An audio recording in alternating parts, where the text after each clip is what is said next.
সংসার জীবনে স্বামী এবং স্ত্রী দুজনকেই অনেক বেশি কষ্ট করতে হয়, না হলে যে একটা সংসার পরিপূর্ণ হয় না। তবে এখানে একটা কথা আছে, সংসার জীবনে পুরুষের চাইতেও নারীকে দ্বিগুণ কষ্ট করতে হয়। একজন পুরুষের ডিউটি সর্বোচ্চ 8 থেকে 12 ঘন্টা, কিন্তু একজন নারীর ডিউটি হচ্ছে 24 ঘন্টা। একজন নারীর না আছে পুরুষের মতো রেস্ট, না আছে স্যালারি, না আছে ছুটি, না আছে পুরুষের মতো যেখানে খুশি সেখানে যাওয়ার স্বাধীনতা। তবুও কিন্তু নারীরা এগুলো মেনে এবং জেনে শুনেই সংসার করে যাচ্ছে। আসসালামু আলাইকুম এভরিওয়ান, আশা করি সবাই ভালো আছেন। আপনাদের দোয়ায় আমিও ভালো আছি। এদের জীবনে যেহেতু সংসার ছাড়া আর কিছুই নেই, তাই সংসার জীবনের কথা শেয়ার করার জন্য আমরা চলে আসি। আজকে রান্না করেছিলাম ইলিশ মাছ। এটা ছিল ছোট্ট একটা ইলিশ মাছ। বাসায় ইলিশ মাছ খাওয়ার মানুষ নাই, এটাকে আমি 4 টুকরো করে নিয়েছি। কাটা বেঁচে খাওয়ার ভয়ে ইলিশ মাছ কেউ পছন্দও করে না আর খেতেও চায় না। আমার তো বাবা ইলিশ মাছ অনেক বেশি পছন্দ।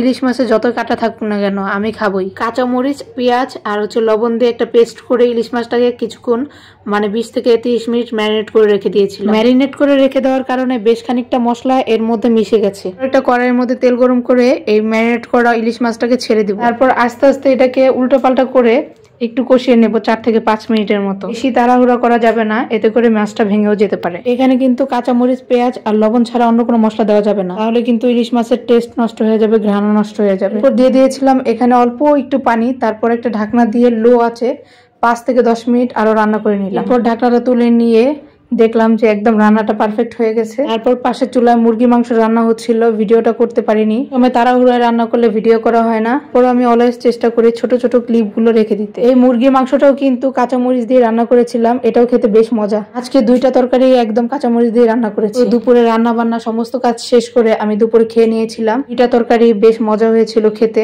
তবে মুরগির মাংসের মধ্যে কাঁচামরিচটা একটু বেশি হয়ে গেছিল, তারপর অনেক মজা লাগছিল, কারণ কাঁচামরিচের তরকারি এমনিতেই অনেক মজা হয়। এটা হচ্ছে আমার ছেলের স্কুলের একটা ভিডিও। প্রতি সপ্তাহে একদিন ওদের সঙ্গীত ক্লাস হয়, সেখানে ওদেরকে ডান্স করানো হয়। তো আমার ছেলে তেমন নাচতে পারে না, তো ওর নাচ দেখে আমি হাসতেছিলাম ভিডিওটা দেখে। আমি ওকে জিজ্ঞেস করলাম তুমি এভাবে নাচতেছিলা কেন? সে আমাকে বলতেছিল, মা আমি কি মেয়ে মানুষ যে আমি মেয়েদের মতো করে সুন্দর করে নাচতে পারবো? আর এটা তো মেয়েদের গান। ভিডিওটা মেমোরি হিসেবে রেখে দিলাম, কারণ বাচ্চারা বড় হয়ে যায়, তখন আর তাদের মধ্যে এই শৈশবকালের স্মৃতিগুলো খুঁজে পাওয়া যায় না। সেই জন্য মূলত এই ভিডিওটা করা। আমি তো একদম এই ভিডিওতে আমার ছেলের নাচ দেখে হাসতে হাসতে শেষ। সেও হয়তো যখন বড় হবে তখন এই নাচটা দেখে সেও হাসবে।